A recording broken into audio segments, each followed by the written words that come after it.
think we know who the American people are for.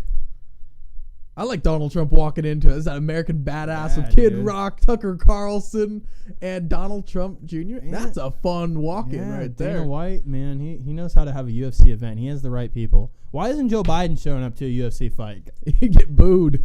Yeah, seriously. I mean, we know who the American people are for. I mean, every time Donald Trump shows up, he brings massive crowds, brings lots of people in. And it's really a sight to see. I mean, we've never seen a political figure to the likes of Donald Trump. Quite amazing. I think the most interesting part about this is Madison Square Garden, right? Mm-hmm. This is the heart of New York. And Donald Trump is walking in, getting cheered, and the crowd's loving him in New York. He's getting prosecuted. They're going after him, but New York is loving him. Yeah, as long as your name's not Letitia James, you love Donald Trump. You know, she's been on a manhunt for this guy for a long time. Well, yeah, it's crazy. So, you know, they're making the huge thing about Donald Trump having Tucker Carlson. What do you make of that?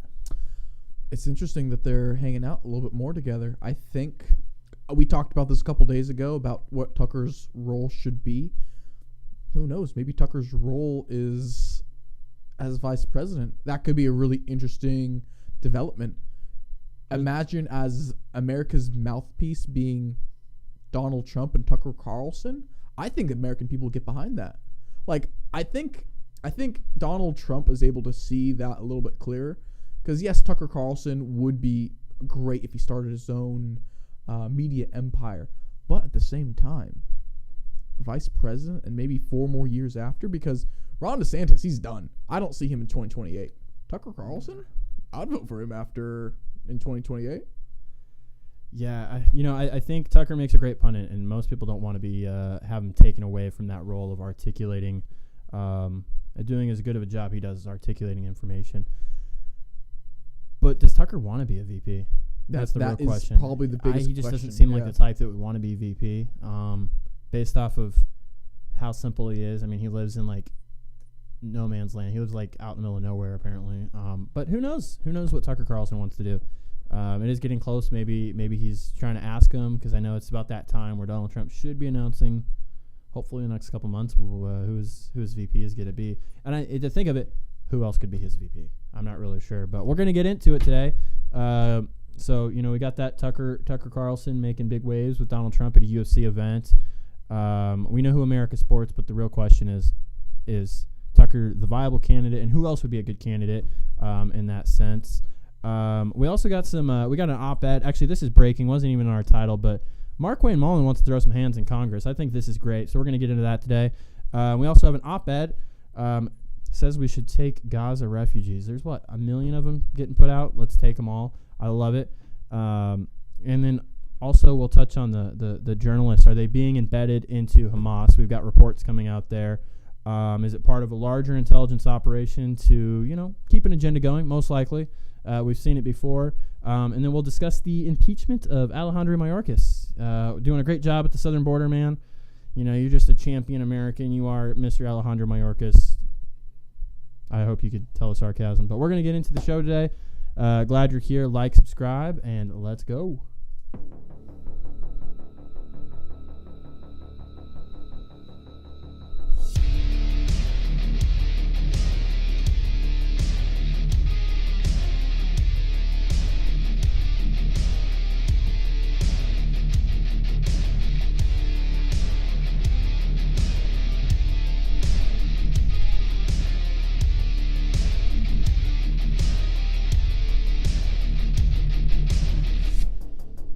Well, Micah, I missed you this morning. We were supposed to do a show this morning, but, you know, life happens when you're busy men trying to build empires of greatness.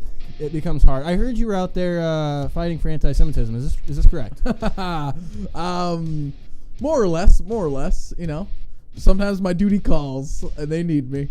Yeah, man. Somebody's got to fight the good fight. Someone's got to fight the good fight. But, no, we're glad we're here. Man, I'm excited. I look forward to getting on air every day and just, you know, being a what's our title? What's our official title? BasedCast. BasedCast. Yes, we did change our name. We are now BasedCast. We were feeling the flow on that. That's the new name.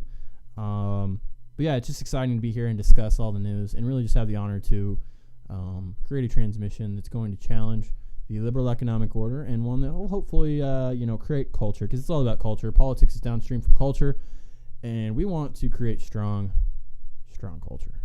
Yeah, we're all about strong culture. Yeah, that's one of the main points that we have to take over. Is we've seen our cultural institutions be completely taken over by the liberal left. If you even want to call it the New World Order, has embedded themselves deep within America, in our college system, in our financial system, in our elections.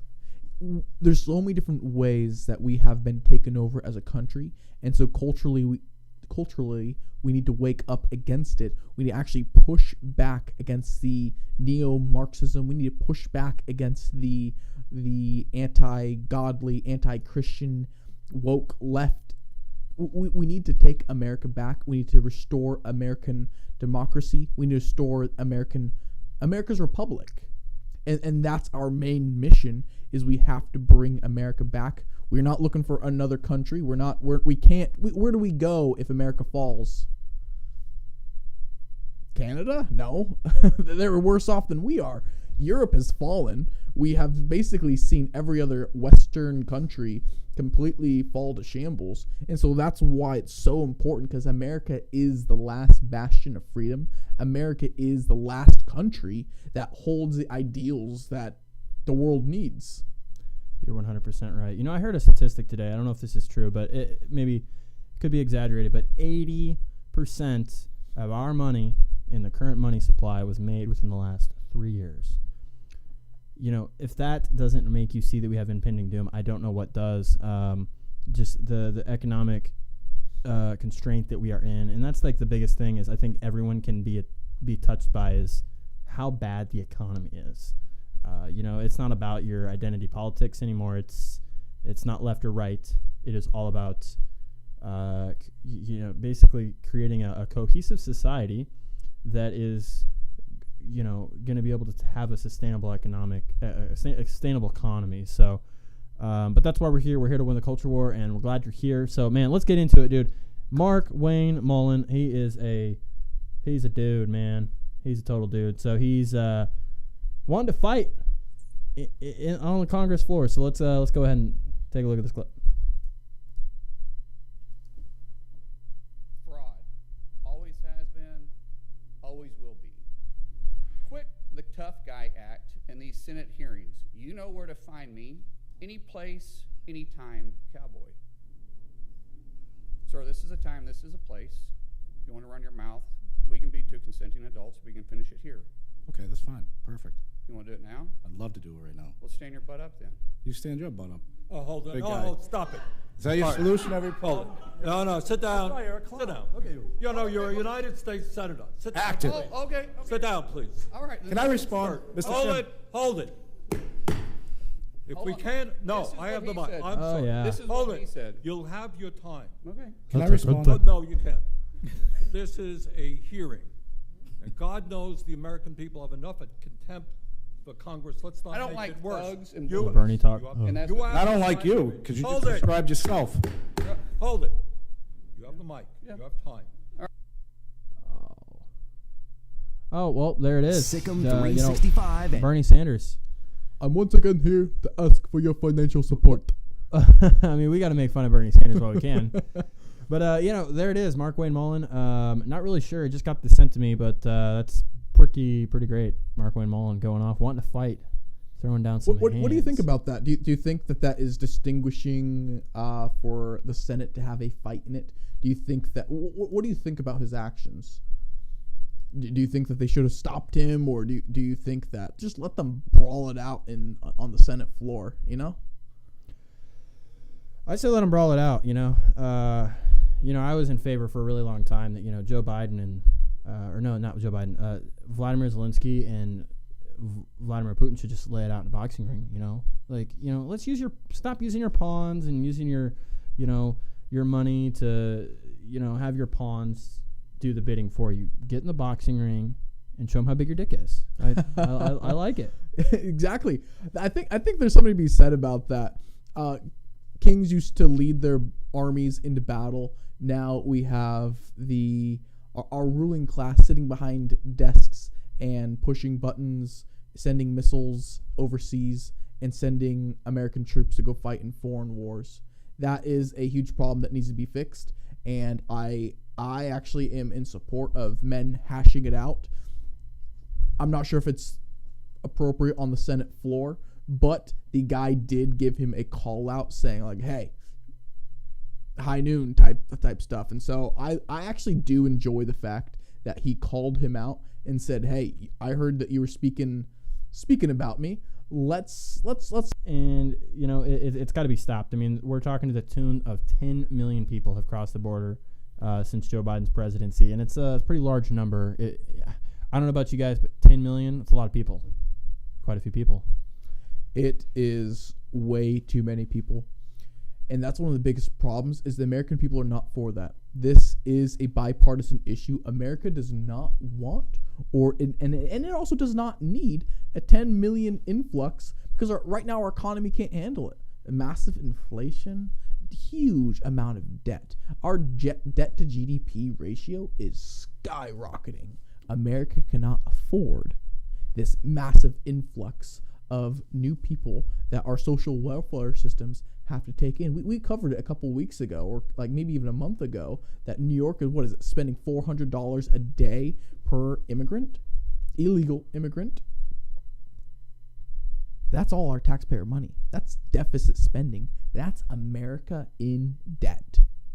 You're right. All that money could go to healthcare. Just kidding. That's an argument for another time. No, not going to healthcare. Zane and I, we have this conversation all the time, where neither of us are for healthcare, but the money that could have gone to healthcare went to Israel, Ukraine, the Middle East, foreign spending. Like, we could have had healthcare. We could have had Bernie's policies if we didn't spend so much money feeding and housing every single person from every other part of the world. Like that's one of the biggest things. I'm not a big fan of healthcare for free until we take care of, I don't know, America's overweight problem, because I don't want to be paying for someone's ho-hos and Twinkies. Oh, you fat shaming, Micah. Yes. Yeah, damn you. Well, how do we reallocate that money? We'll skip getting this next topic here. How do we reallocate that money? You know, because I'm not a big fan of government providing every public commodity in the market. Like, they don't need to provide every single thing for us. Some social safety nets can be applied properly, but most of the times we just see them abused. So where do we reallocate this money? Say we get somebody in a perfect world tomorrow. They come to the office. They're like, we're slashing money to Ukraine. We're slashing money to Israel. They'll probably get assassinated, but we're slashing money to Ukraine, Israel, and all these places. What do we do with it? Okay, so there's so many different ways that we can get rid of the pork barrel spending. First thing, Congress needs to have accountability for all the crazy things that get spent. Congress gets to allocate money, and all that money goes to kickbacks. First and foremost, no more foreign aid. There's a reason why there is the International Bank. They can just give out the foreign aid. How much money are we giving to NATO every single year? Billions. How much are we giving to the UN? Billions. America is spending so much money on all these different entities. We start cutting back. I know this is going to be a touchy issue. I know some of our viewers will not like this, but why are we spending $1 trillion a year on our military? Do we need a 3 million man sitting army? Not really. Why is America the police officer of the world? Do we need 125 bases in every single country? One of the biggest problems that we have is people oftentimes, I'm not sure if you agree with me on this one, feel free to completely disagree with me. I am sick and tired of people's blind love of the military. That's one of the biggest things that they can go You're after. Preaching to the right guy. I literally got into an argument with a National Guard recruiter. Coming from somebody that served the military, somebody that raised the right hand to serve in this country, I can actually agree with you on that. A lot of men and women join the military because they love their country, and that's noble. But what our military then does is not. And so I don't like conflating the people with the entity itself. There's a lot of brave men and women who sacrificed their lives. So what did we have? We had Veterans Day that just happened. So I never want to disparage any veterans because they serve their country. They did their part. They love America and they are happy to serve. But I question the military itself. Why are we involved in so many foreign conflicts? I think it's beautiful that men and women are willingly sacrificing their lives. But for who? Why? Why are we going to foreign wars? Why is America sending billions to Ukraine and Israel? Why is all these politicians now talking about we need to maybe go to war with China? Why are we going to war with China? Beat them economically. Why do they have free trade in America? We cut off free trade, boom, they're done. You could take out China in one day, but BlackRock, the military-industrial complex, the war pigs, they will never allow that to happen because there's too much money. The American military is a money printer. It just generates money. And so the United States military, I'd forget the figure, but they put a price tag on every single American soldier. They call it boots on the ground. They don't call it people. They call it boots on the ground because it is individual. I forgot how much money they actually ascribe to each soldier, but they know, okay, someone's buying the uniforms for them. That's a price tag.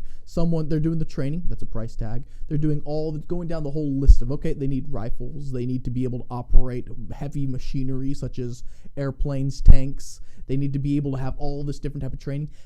All private contractors are making money off this. We could cut America's military in half, maybe even more, and we'd be fine. We do not need the deep state inside the military. I think that's a conversation for a different day. But the American military is a huge problem with pork barrel spending. Like I said, I love the veterans. I support them in every single way. But the military entity itself, I don't think I can put my backing behind. It's not the apparatus itself or the idea of having a strong military, because it's one of the things that take part into having a sovereign nation and strong borders at that. But I totally agree with you. It's the master of puppets behind it. It's the people pulling the strings. It's the people that are manipulating the system and sucking it dry and milking every piece of money they can out of it. And they use it for their agendas, for war. War is very profitable. Base Boys is thinking about starting a war. We need some extra money. Our Raytheon and Boeing sponsorships are doing well, so let's fight. You brought up Boeing. What was your thoughts on Nikki Haley? Oh, boy. Well, I think we got to get moving along. I think we got on a little side tangent. But Nikki Haley, you turned me off. I want to stop talking now. Oh, dude, her support is so down. Unless you read the New York Times or I forget what article it was, but they had her leading in the front and then Vivek Ramaswamy. You had another article, like Vivek Ramaswamy and like most of the mainstream outlets were all dead last.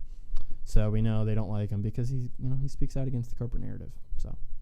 But, as I was going back to individuals that United States, as a United States citizen, should be very, very disrespected and openly rebuke this man. So we got Mayor Alejandro Mayorkas. Sorry, I always have a hard time with his name. So DHS Secretary Mayorkas, his impeachment is being sidelined. It did not get enough votes. But Marjorie Taylor Green is trying to impeach this man. Tonight, the House floor Democrats will motion a table to kill the resolution impeach Mayorkas. Now, this is an old tweet. But yeah, she's the one bringing about all of the tweeting or the impeachment. So what do you make of this, Mike? Should this man be impeached? I mean, we see a huge border crisis currently going on. He's literally in charge of the division. And what he said about this, he has said in several different hearings that the border is not an issue. Or it's not a concern of his. I don't know what he said verbatim. Maybe I can pull it up, but what do you make of this? I think it's interesting. I definitely think it's interesting. If any other country had this problem, that guy's head would be off. I'm not advocating for violence. I'm just saying if it's a different country, you couldn't actually go out and say, oh, there's actually no issue. I see nothing. There's no problems. There's no issue. Don't worry about it. There's not a problem. Because there is a problem. He's in charge of the border. He's in charge of protecting America. He's derelict in his duties. So I'm not going to ascribe motive to it, because if you can ascribe motive to it, you can actually prosecute for different reasons. But what he's doing right there is complete dereliction of duty, and he should be, more than just that, he should be court-martialed for not doing his job. That's my thing, not just impeachment. One thing that I wonder about is, doesn't the Freedom Caucus have the right to zero out any person who works in the government's salary? Didn't they give themselves that right when I'm not sure if they still have that underneath the new Speaker of the House. Might have to fact check that one. And so one of the things I think the Congress should just be more than just impeaching him. I think they should be going after him in many, many different ways, because we have watched him fail to do his job. We've watched the DHS completely sell out the American people. We've watched them open up the borders. We've watched them do nothing. He is derelict in all of his duties, and he should be impeached. He needs to be impeached. He does, man. He is a total disgrace to America, and how can any, person of DHS be in charge at this point when you have just such a humanitarian crisis? So many military-age men are coming over here at this point. I don't know. I mean, you always talk about how it has implications on elections. Do you think that this is going to go towards getting these illegals to vote? I mean, maybe it's more part of the Cloward Piven strategy. I don't know it's so much about voting, but the Cloward Piven strategy is basically just tear us down economically, let open borders, massive amounts of printing money, and just basically artificially let it collapse. Do you think it's attached to both of those things? I think there could be some Cloward Piven strategy involved, but I also do think there's something a little bit more nefarious behind. No, both are nefarious, because the Cloward Piven strategy just means destroy America economically and from within. But I also do think that this could be the left's ploy: allow as many people as they possibly can in, overrun our infrastructure, take all the social welfare. We've seen many different states, such as California and Chicago, and parts of New York are supporting this as well, where they want to have residents, not citizens, vote in their elections. And so then the thing is, if you're having your residents vote in local elections, who are the people who are actually implementing laws? They're the local elections, and then they're the ones putting forth all the different legislation and different things. Versus the people in this country. It's about protecting corporate interest. People care more about the what I'm going to use. What did they use during COVID in 2020? It's like vitals over dollar signs. Like this cheesy statement, but I'm gonna use it. I mean, it's definitely protect people's vitals over dollar signs. I mean, I kind of agree with it, but not in that sense. It's like people just put so much corporate interest first, and I think that's what we see with Peloton. This is what they're doing. They're protecting some interest somewhere. I don't know, maybe where they're politically motivated. But the fact that they're, pulling ads and making it political, like, this is business, and you can't even conduct business anymore. It's so political and so polarizing. What do you make of this? I think it's interesting because I was pulling this story up, and I'm seeing that Dana White is actually fighting back against Peloton in many different interesting ways. First thing he did, he took out all Pelotons out of the UFC gyms in protest. Nice. I like seeing conservative fight back, saying, no, you're not going to bully me into, you're not going to bully me. You can't just, if you're going to pull our sponsorship, then yeah, cool. Good riddance. And everyone's going to leave you. You no longer have us in your gym. And what Peloton is they have their subscription service. You buy the Peloton bike for way too much money. You then have all the different services that it has where you pay a subscription fee. There's a subscription for everything now, right? And Peloton is the exact same way. You pay for a subscription, and so that's all gone from Peloton. And I do believe that Peloton isn't it a California Silicon Valley based company? I'm pretty sure it is.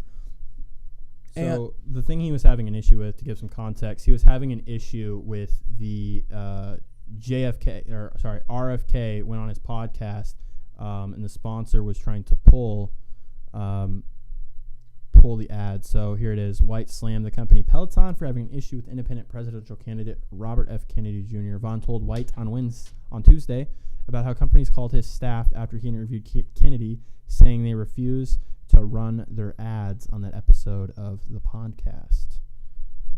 So it seems vaccine related. That's pretty interesting. That is really interesting. And also, I corrected my previous statement. It's a New York City-based company, not a Silicon Valley. So, but just as bad, just as left. Yeah, man, it didn't get any much worse than that. But I think really what we see is people don't like free speech. Now, this is what they do. They attack anything that goes against the corporate narrative. And what's the biggest corporate narrative? It's the vaccine. I think these corporations are still holding on to it, and they're making a political statement with that. And they're gonna maybe pull themselves a Bud Light, maybe not. I don't know. It probably won't get that. It's not such a commodity. Not everybody has Pelotons, so it won't be like that type of thing. But ditch your Peloton. If speak with your dollars, vote with your dollars. That's how it works. I'm not sure if this is actually going to help or hurt Peloton, because I'm not sure about too many red-blooded Americans who are on their Pelotons. I think that's more of like a city woman type thing. They're made for people in the city. I mean, think about it. New York City, Peloton's made in New York City. Hard to ride a bike in New York City without maybe hitting a taxi or, putting your life in danger because, all the crime. But, that's what it's for. It's for an apartment. I call them dust collectors because, they're really good at collecting dust. Treadmills, ellipticals, and Pelotons, they just collect lots of dust. I mean, what do we talk about? 60% overweight one day? How much obesity? Lots of obesity. So maybe start using the Pelotons a little bit more. Might help. Yeah, it would help America a lot more if people were on their Pelotons or just going outside a little bit more. So I don't know how much this is going to hurt Peloton, because I'm not sure how many people who are I'm not sure how many people are actually using Peloton. It's a $1,500 to $2,000 bicycle, indoor bicycle that you get a subscription for. I think it's going to hurt Peloton a lot more because Dana White is pulling it out of all of his UFC gyms, and that just hurts their subscription, hurts their bottom line. Well, what else is going to hurt us if we move all these Gaza refugees? So, found this op-ed from the Wall Street Journal today. Now, I don't subscribe to the Wall Street Journal because, well, I don't pay for media. I'm just kidding. Just don't choose not to subscribe to the Wall Street Journal. But they are talking about, this is an op-ed, by the way, the West should welcome Gaza refugees. So how many are being displaced, Micah? Is it 1 million? It's 1 million so far, but there's 2 million people in Gaza. Yeah, so all those millions, I mean, even if they did bring half of them over here, should Gaza refugees come to the United States? Oh, we're already at 10 million. Why not make it 12? Yeah, it's a party. Come on, baby. Let's go. Oh, man. This is a huge problem because they want to accept 2 million people from Gaza. America can barely handle it right now with the amount of people who are coming across our border. Let's just take a million more refugees. We saw what happened to Europe when they took out in all the Syrian refugees. We saw what happened to all the different amazing cities. Like France. What's going on in France right now? France has been completely taken over by Muslims. England has been completely taken over by Muslims, and they want to do the same thing to America. Say, hey, let's take in every single Gaza citizen because it's great for us.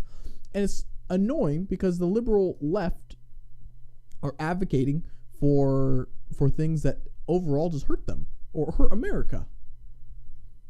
Yeah, I mean, we see what Gaza and people from Palestine and Gaza do. They bring this. They bring their Palestinian ideas. They bring their love for Palestine. They bring that here.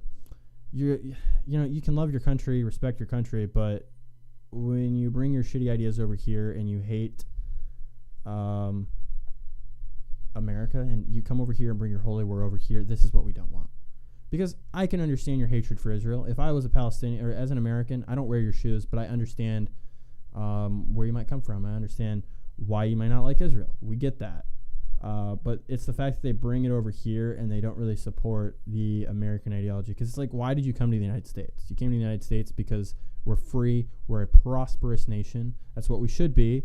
So that's my biggest reason for not wanting people over here. But then it's also the economy. Going back to the whole Cloward Piven thing, it's a breakdown of society when you've got third world behavior coming into the United States at unseen levels. And that's one of the biggest problems is with the influx of mass immigration, we don't see people assimilating.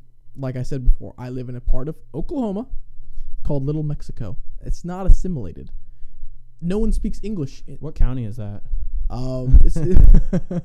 It's in Tulsa, Oklahoma. You guys can figure out where that is.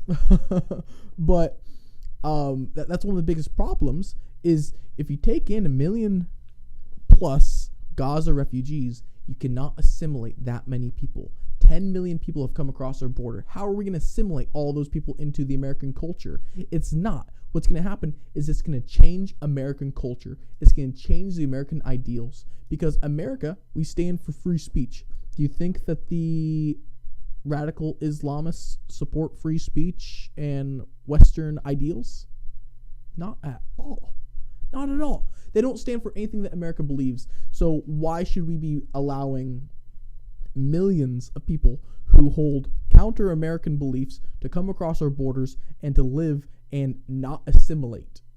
If you want a strong country, you have to share the same ideals, at least to a certain. I mean, to a certain point, because what America stands for is freedom and prosperity. And when people were coming over here prior to our massive immigration crisis, you know, we were founded on immigration. So, like, most people think, I think idiots think this, that just because you're not immigration, you're not pro-immigration, you want to deport all these people, you don't support immigration. And they'll make the argument like, we were founded on immigration. Yes, we were, but not lawless immigration. These people came over here through a process, took a citizenship test. You understood American ideals. These people don't. They're literally given phones, they're given government checks, they're given all this stuff. And, you know, they don't have the skin in the game because, you know, our ancestors that came over here, what did they do? They came over here, they started businesses, they worked their ass from sun up to sundown, 6 days a week, sometimes even 7 days a week. And they're not doing that no more. They're coming over here, and I guess maybe it's anecdotal, you can't speak for every case, but for the most part, it probably doesn't end well, if we're being honest. Maybe that's just my speculation and opinion, but... You just said it doesn't end well. In your opinion, how does it end? Well, it ends, I mean, I guess there's a couple different ways. I mean, it has massive economic ramifications. You know, people aren't citizens. They're taking, they're taking money from nonprofits or organizations that are taxpayer funded. So they're not even paying into this. They don't have skin in the game. Crime. You know, I mean, depending on where you're from, what your ideas, not having shared ideologies, it's an exact step away from cohesion, if you ask me. But I'm just the white supremacist. You know, I am just a domestic terrorist. So what do I know? That's I see that as a interesting phenomena, that preserving your republic, being a patriot, loving America, loving American values, is considered racism and censorship. Just kidding. I love safety and I like making people, you know, feel safe, but in the guise of censorship, is it the right way? Is it a crackdown? Are they gonna, you know, is this gonna be an action to take more of your rights and, you know, just continue more censorship and not even maybe take your rights away, but just crush the free speech, crush the algorithm, make it to where you can't get information that challenges the narrative. Is that what you make of this? Yeah, and I'm actually gonna. You are 100% right. It was Harari who said, "The countries and companies that control the most data will, in the future, be the one that controls the world."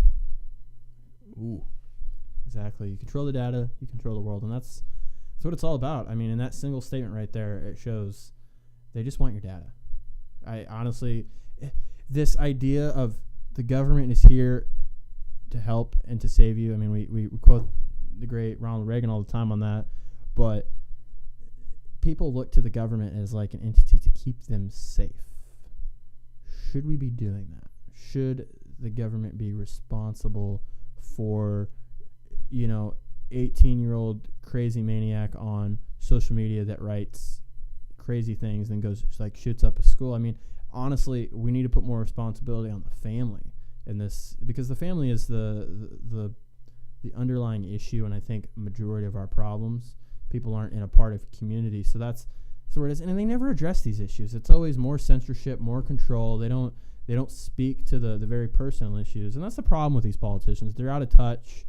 They literally don't. They get their advice from or they probably get all of their ideas from some think tank or somebody telling them what to do. Just like you were telling me about what lawyers do. I mean, I won't touch on that, but before the show, what lawyers do to get legal advice for people is they kind of they cut corners. That's what these politicians do on their information. They don't really actually sit down and understand what makes sense for the American people. And they don't touch on the real issues.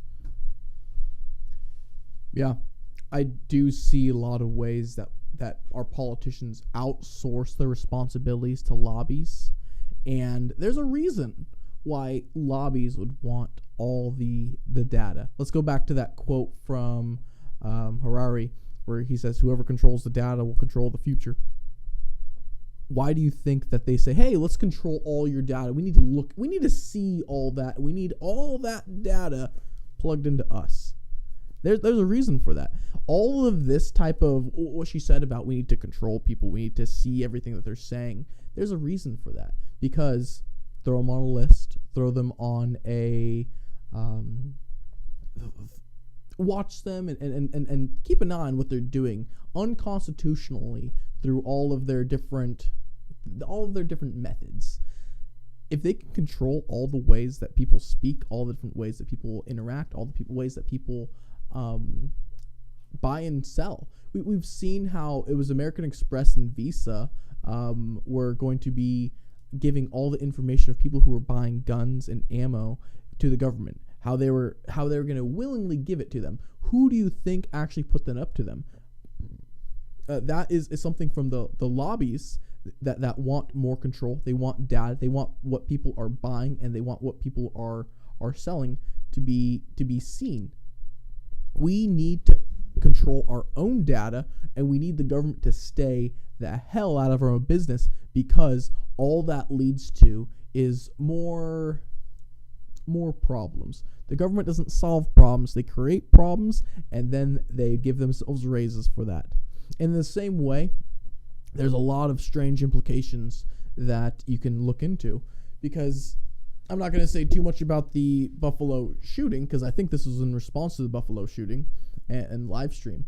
But there's a lot of ways that the FBI is connected and the Department of Justice is connected with a lot of these different entities.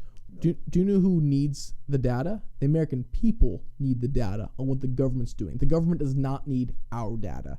We need wide open investigations into our own government, into our own FBI, and to our own institutions, because that's the only way that we can get to the point in which we know what they're doing and we know why they're going after us in such a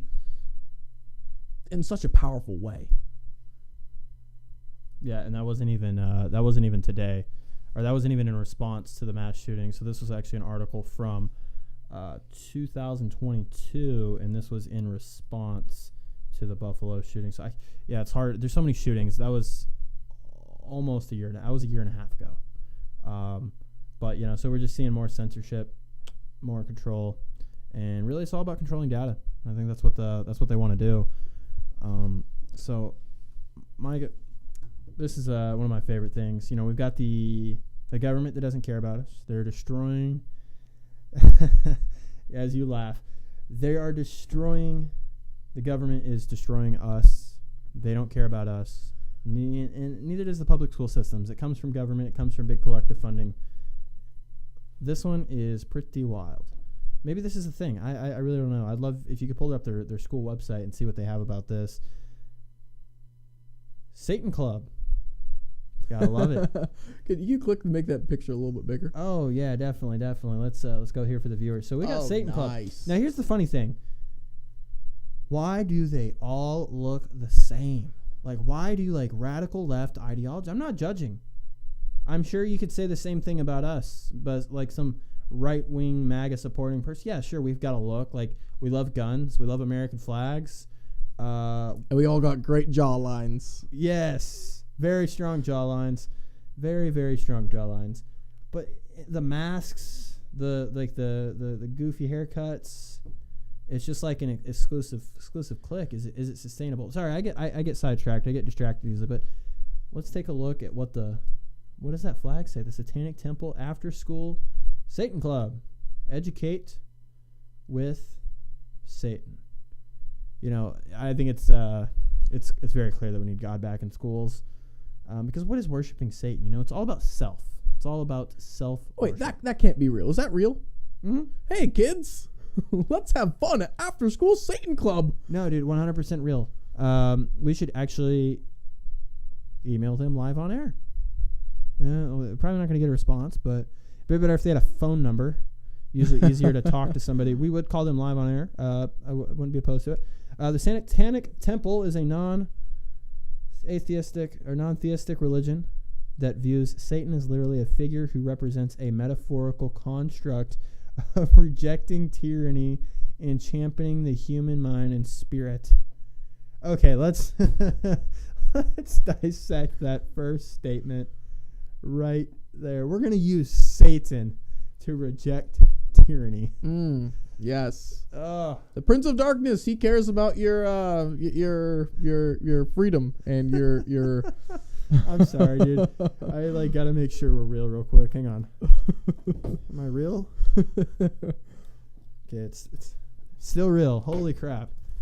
Oh my god, dude. This is the world we live in now, that we are using the Prince of Darkness to reject tyranny. If you told me this was satire, I'm still kind of like, this has to be satire. This is like almost okay. So it comes from Chaya Rayshuk. She is the creator of Libs of TikTok. Now, she usually has pretty good discernment. Yeah. I mean, she's a pretty notable name. No, I believe it, but it's at the same time, it's like it's hard. At the same time, it's, hey kids, let's have fun at After School Satan Club.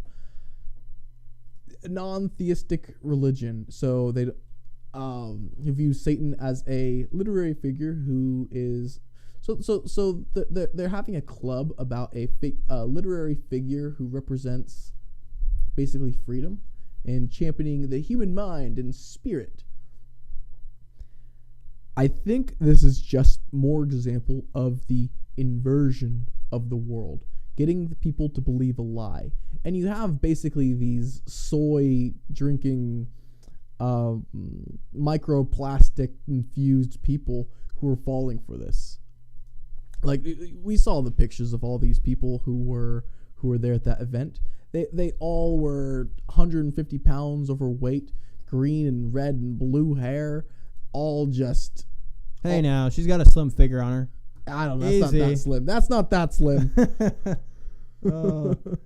I mean, she'll make it. I mean, he's kind of slim, but not slim. He's not slim at all. He looks fat. He's skinny fat, and he looks like he works at Taco Bell. Like, every single guy at Taco Bell looks like that guy. Yeah. Do you want to continue reading? Read the next line, starting After School Club. After School Satan Club does not attempt to convert children to any religious ideology. Instead, the Satanic Temple supports children to think for themselves. All after-school Satan clubs are based on activities centered around 7 fundamental tenets and emphasize a scientific, rationalist, superstitious worldview. Well, it's a legit thing. So this is the link to the website. Oh, nice. The pentagram in the corner. The After School Satan Club is an after-school program that promotes self-directed education by supporting the intellectual and creative interests of students. Educating with Satan. Oh, man. They really are gay, aren't they? They took the Bibles out of the school, and this is what they replaced it with. Nice work. Is sad. Is that a goat teaching a kid?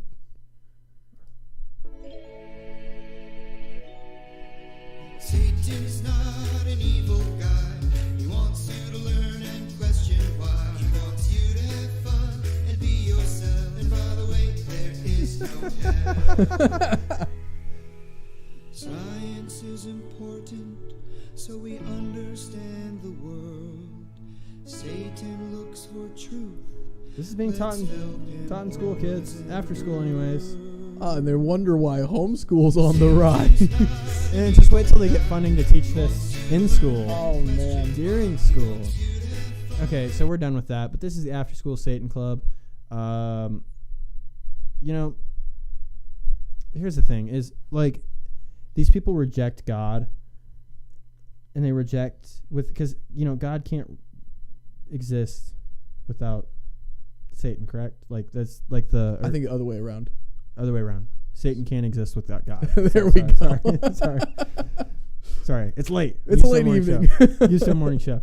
But it's like they completely deny the holiness and the righteousness of God, but then they go with satanic, because like how can you deny God and deny the righteousness and the Holy Spirit, but you agree with Satan and the prince of darkness? It's like they don't understand at all. And I'm not like an expert when it comes to it. That's one of the reasons why they have to invert it. And like even if you look at their poster that we were reading a little earlier, is that Satan is a literary figure. They can't say he's real, because if he's real, then God exists. And the center point that we're at right now, we are all David right now. Us American patriots are David trying to fight Goliath and take him down with tiny little slingshot.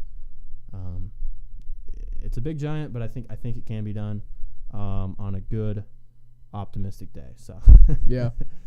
But with that, thanks for joining us, guys. We will see you guys on the next episode, and keep it based, guys.